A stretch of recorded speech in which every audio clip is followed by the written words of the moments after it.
Geek Insider presents Geeky, Cheeky, and Downright Freaky with Matthew Harris. He's taking a closer look at some of the wonderfully weird, gloriously geeky, and freaky things in our world.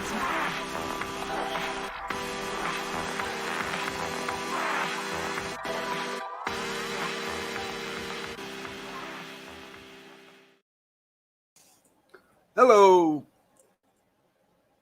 Well, I don't know what's going on there. I don't know if y'all are hearing that, but we're getting a little loop back on the intro. But welcome to the show. I am flying solo tonight, so maybe I did something wrong there, but I don't know what it could have been for it to just loop that last in.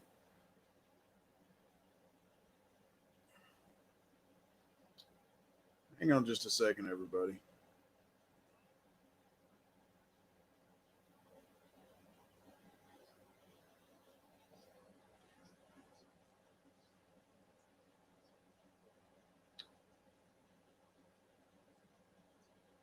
All right, now I see what was going on. I'm freaking myself out because I was on YouTube as well. So sorry about that, everyone. But anyway, welcome to the show. This is another episode of Geeky, Cheeky, and Downright Freaky, which we're here every Wednesday night at 7 o'clock Central, 8 o'clock Eastern. And tonight, we're going to cover another aspect of the Mandela effect. And this one tonight, everyone, it's in an area that has kind of freaked out quite a few people that I know. I grew up in the Bible Belt, man, in the heart of Texas, where churches are spaced, a maximum of 3 blocks apart. And supper back then almost always started with saying grace.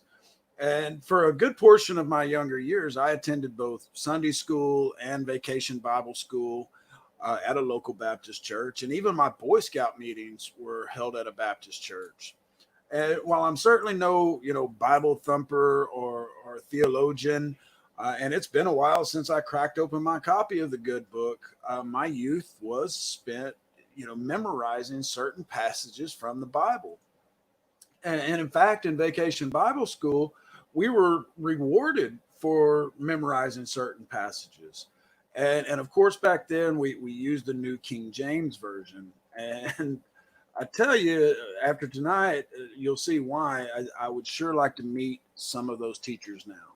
I would really like to come face to face with them because it seems that the Bible has fallen victim to the Mandela effect because certain passages and even words are not the way that many of us remember. Now, this is not new editions of the Bible. It's no differences between various translations and versions, as you're going to see tonight or hear tonight. Actual changes that have left many slack-jawed in disbelief as they, they grab their Bible for confirmation when I tell them about these changes of these passages.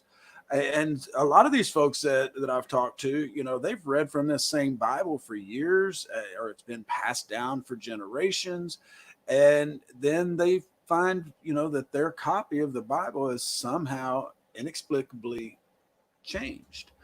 Now, if you've been down the Mandela effect rabbit hole for a while, you've likely seen and heard about all the ones we're going to discuss tonight.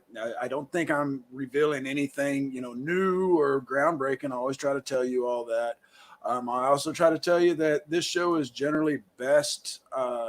You're going to get the best experience out of it if you check out the YouTube channel, just youtube.com/Geek Insider. Because I do use a lot of visuals, a lot of photos. Tonight, there's not going to be any videos, but there are going to be a lot of photographs. And, if you haven't heard about these changes that we're going to discuss tonight, but you do have at least a passing familiarity with the Bible, I do warn you, this group of Mandela effects can be a bit disturbing. And this first one is one that really surprises me for several reasons. First, I think it should be opening more eyes to the effect. In fact, all of these tonight really, as after we get through this, you'll see. I think it should be opening the eyes, as many eyes as that are on the Bible all the time, because each and every week there are, millions of people that are reading these books, reading the good book and reading these passages. And so these discoveries should be sending shockwaves through numerous religious communities. Myself and others have found something really interesting about these changes, though, folks. When you bring them to the attention of someone fairly religious, like a regular attendee or a preacher, and you first ask them to recite the passage from memory, and then you show them the change, a lot of them get super, super defensive, like screaming mad.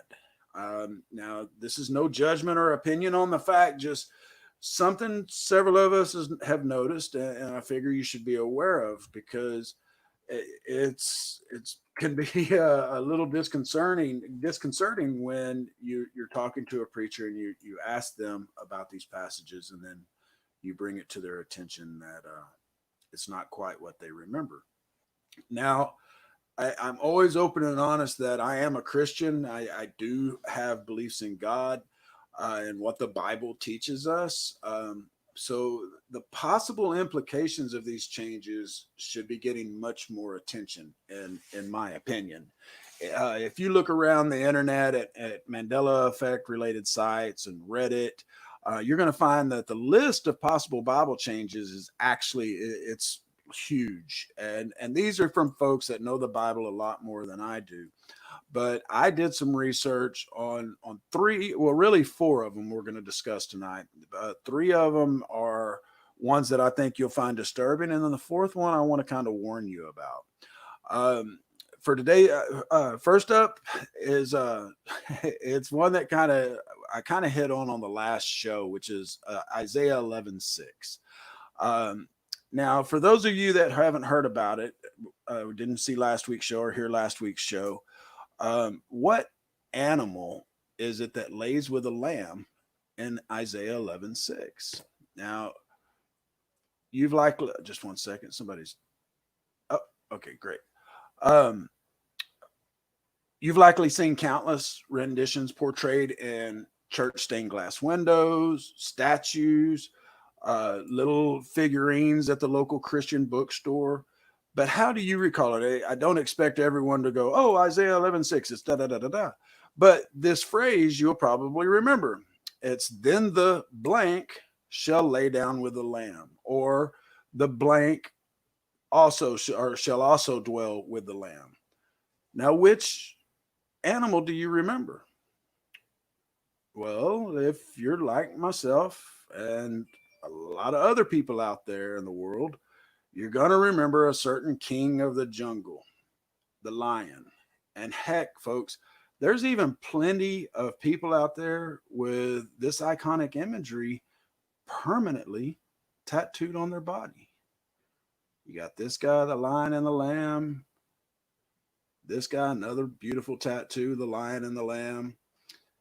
And then this guy, I think, is a little confused because he's got the lion and the lamb, and then Romans 1:16, which doesn't mention anything about the lion and the lamb. And so I'm just wondering, because it's the 1:16 there, if he got something mixed up.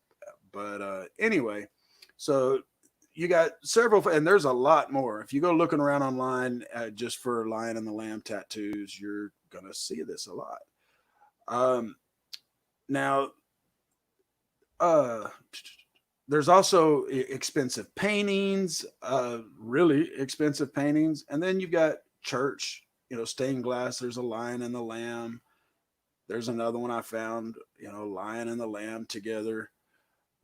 And then we've got things like this. The lion shall lay down with a lamb, and a little child shall lead them. Isaiah 11:6. We got the little statues like I was talking about, lion and a lamb together. Here's another one. The lion will lay with a lamb, and it says Isaiah 11:6. Well, there's just one big problem with that.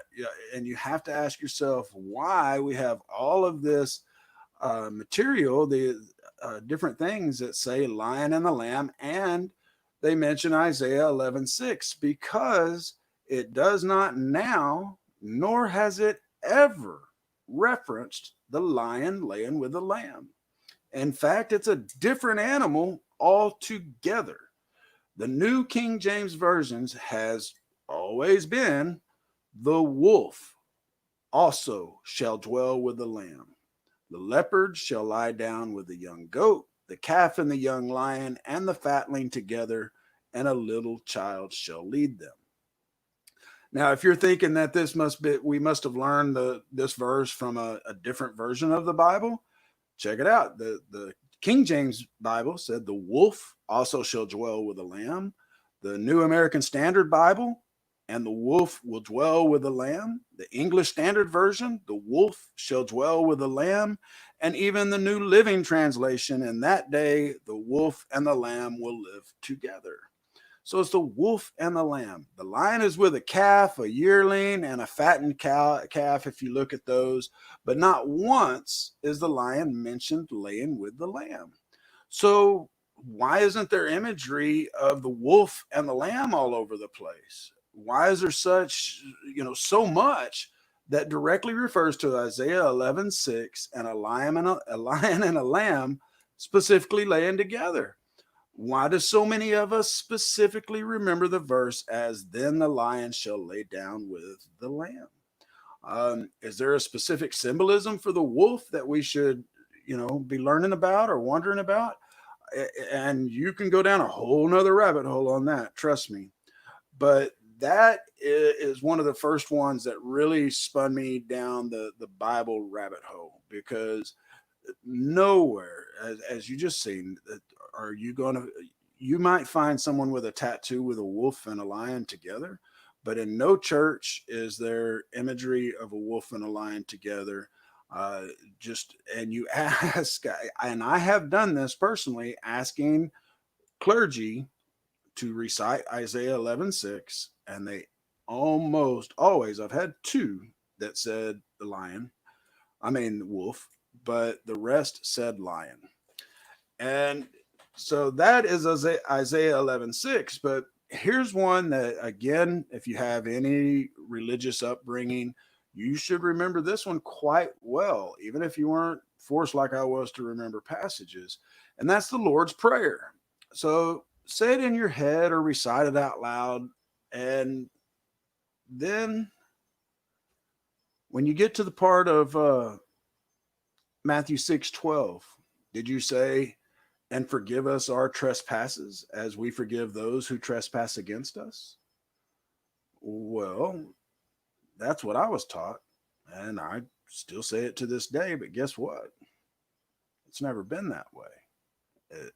We've always been wrong.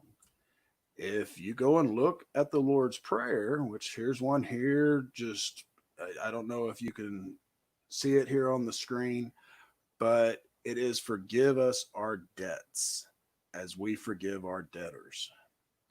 That's in the New King James Version. English Standard Version says, and forgive us our debts as we also have forgiven our debtors. New English or New Living Translation says, and forgive us our sins as we have forgiven those who sin against us.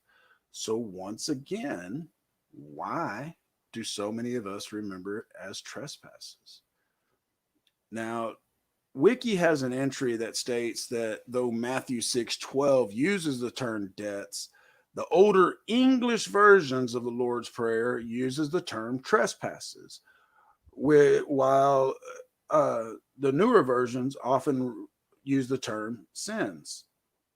So older English versions, such as the 1662 Anglican Book of Common Prayer that we all have on our bookshelves, that all of our churches used, or the 1928 Book of Common Prayer of the United States Episcopal Church. Yeah, those were super common in my church. Not so much. Now, just wait, folks, because if either of those two were surprising, this next one may well cause heart palpitations. And yeah, I am speaking from experience.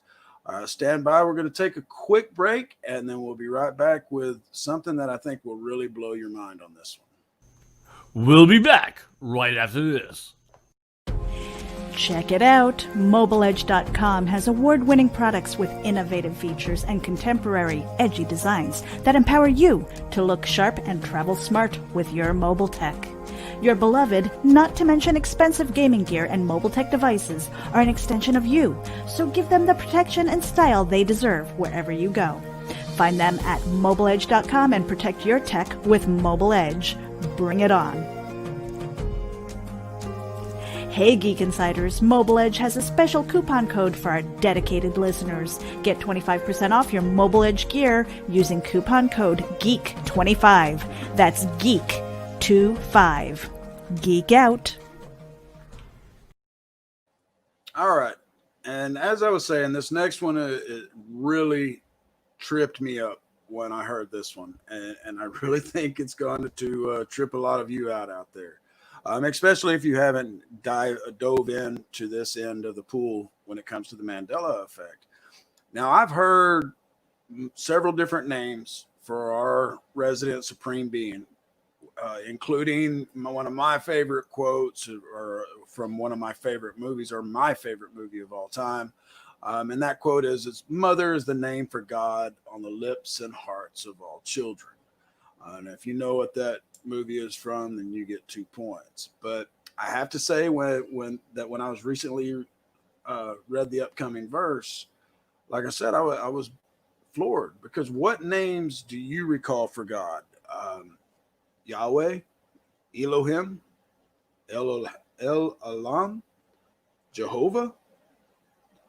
Well, the commandment for us not to take the Lord's name in vain may have quite a few of us in peril, folks, because Exodus 34:14 has always, quote unquote, always revealed God's true name. Are you ready for this? This is something else, ladies and gentlemen, because the New King James Version, Exodus 34:14, has always said, "For you shall worship no other God, for the Lord, whose name is jealous, is a jealous God." Really? It's right there, black and white. How come we have never heard, or I haven't, I don't know if you have, but God's name is jealous? And it seems that every version of the Bible agrees. In the English Standard Version, "For you shall worship no other God, for the Lord, whose name is jealous, is a jealous God." The King James Version, for thou shalt not worship no other God, for the Lord, whose name is jealous, is a jealous God. New American Standard Bible, "For you shall not worship any other God, for the Lord, whose name is jealous, is a jealous God." So millions and millions of boys like myself, mischievous, or curious girls going to church, no one ever questioned this. I mean, you have to admit, it's a rather funny name for God. No comedians that I can find have crafted a bit about calling someone jealous, and then you're going to hell because you're taking the Lord's name in vain. Not a single person that I have asked about the name of God mentioned jealous. Not a single one. And I've asked over a dozen people, and probably more than that. In fact, that whole section of the verse is new to the mass majority like myself that I read this to, because what I remember is just, "For you shall not worship any other God, for the Lord is a jealous God." Nothing about his name being mentioned there. But here we are, 2020, and all of a sudden God's name, God's true name, has been in front of our face the entire time. And these changes do go on, ladies and gentlemen, and I'm not exaggerating here. If you go down this part of the Mandela effect rabbit hole, you need to be warned, because it is rather deep. And if you have a religious background or a religious upbringing, then it can be rather disheartening and ground shaking. because verses that you think you know, ones that you spent countless minutes or even hours reciting over and over in your head, they may be completely different than what you recall. Now, sure, I always try to come at these with an open mind. And I do realize that this could be due to numerous preachers, priests, nuns, teachers, all them getting it wrong and teaching us the incorrect way. But none of us saw the discrepancies. None of us brought forward, hey, it says right here, God's name is jealous. People from various parts of the world, from different faiths, all misremembering the same verses incorrectly, the same way. It's not like there, if we take 1 million people, we should have, if they're going to remember it wrong, we should have a wide variety of the misremembering. But once again, as it always is with the Mandela effect, we end up with the same wrong memories, right along the same lines. There might be a little variation, but that's to be understood. But to remember the Lord's Prayer as trespasses, and now it always has been debts, or not always has been, at least for in our lifetimes, it has been debts. There's just something a little strange there. Now, I know because of being down this rabbit hole for quite some time and things that I've investigated and just taken the time to look at, I know that anything is possible. So I guess somehow statistically it is possible that we're just all misremembering. But I have the distinct feeling that the answer may just be beyond our reach, something that we don't quite have the capacity to discover or even understand at this point. On another little side note here, a sort of what if you will, in Amos 8:11 and 8:12 and the New King James Version, someone brought this to my attention when I was first investigating this. And it says, "Behold, the days are coming, says the Lord God, that I will send a famine on the land, not a famine of bread, nor a thirst for water, but of hearing the words of the Lord. They shall wander from sea to sea, and from north to east. They shall run to and fro, seeking the word of the Lord, but shall not find it."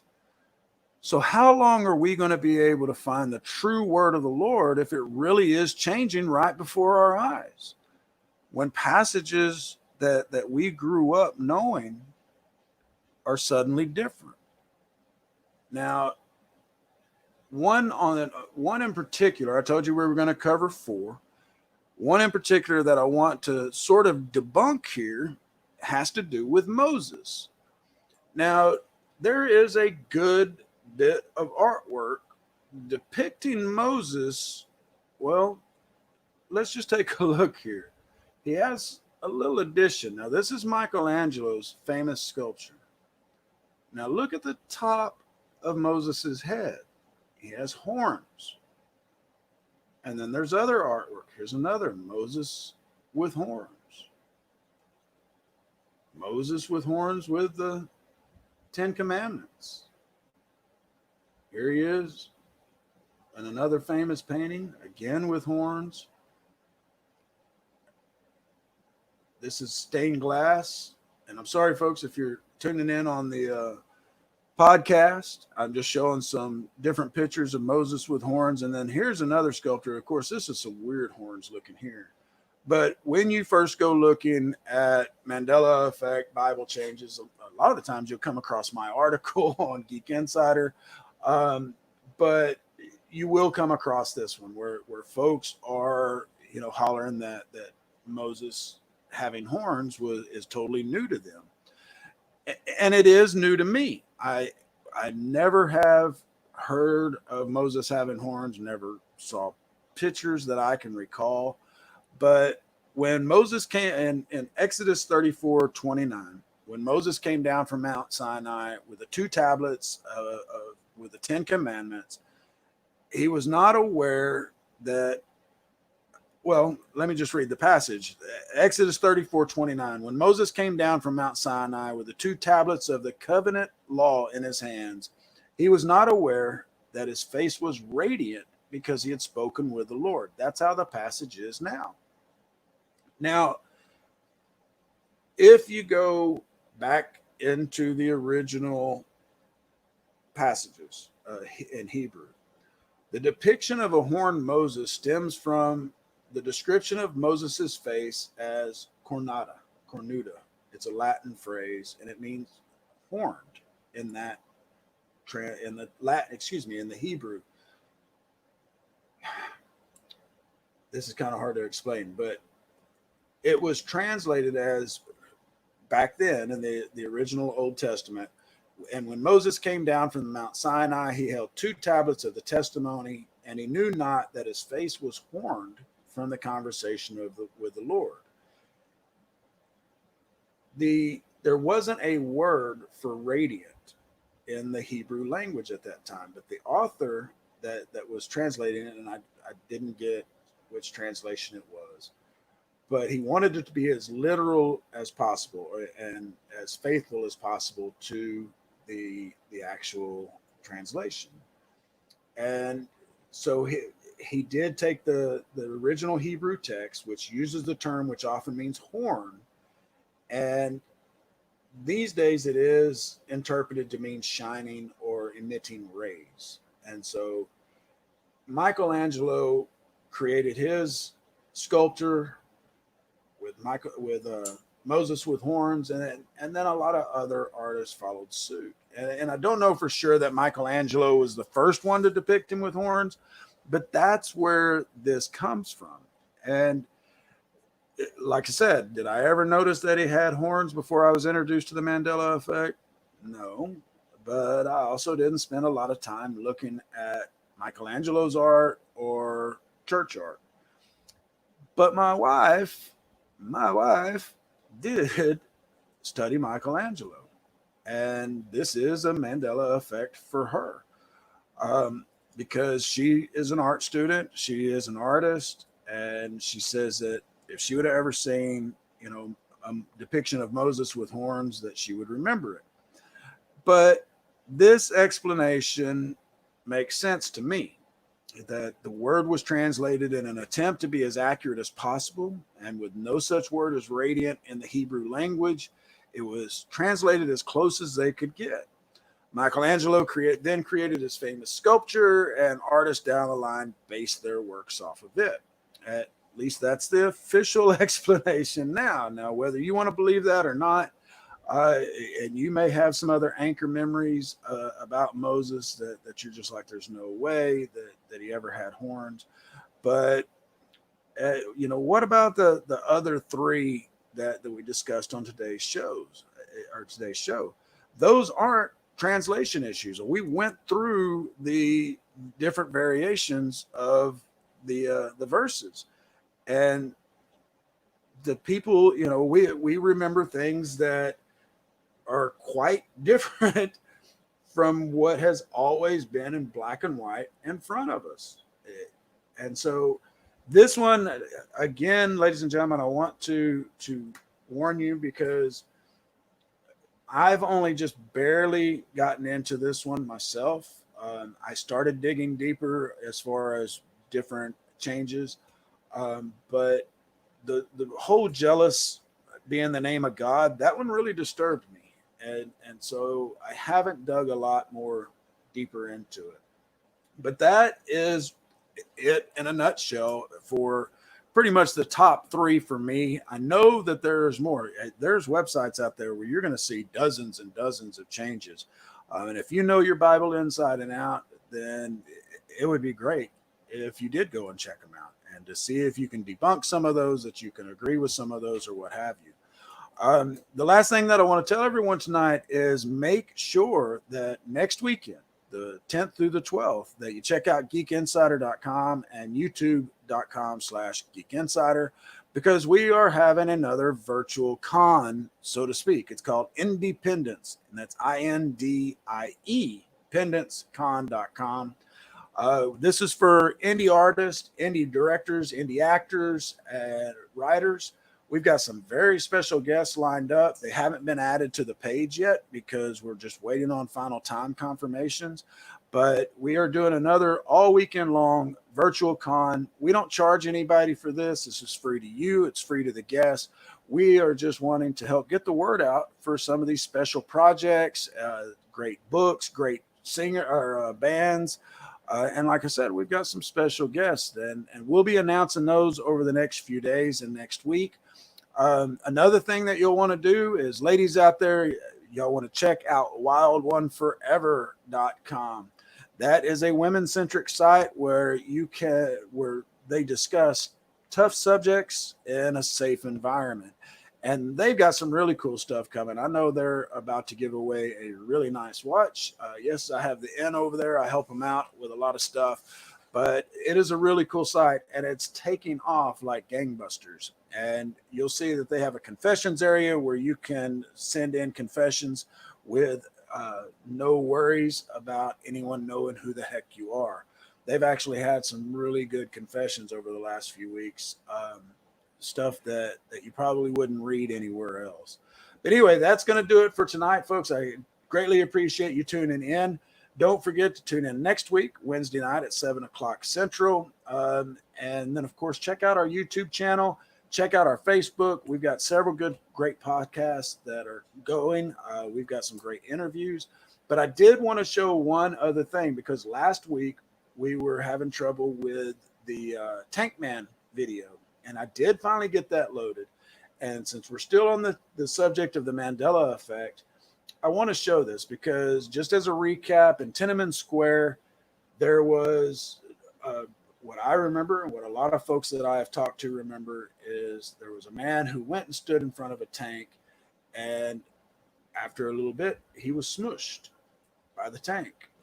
And this is kind of appropriate, considering that China passed their laws on Hong Kong today, and so things could get really bad over there again. But check this out real quick.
And that's it. That he never got smushed. As you can see, he climbs up on the tank, goes all around, and then some people come up and rush him off the street, and he is still never seen again.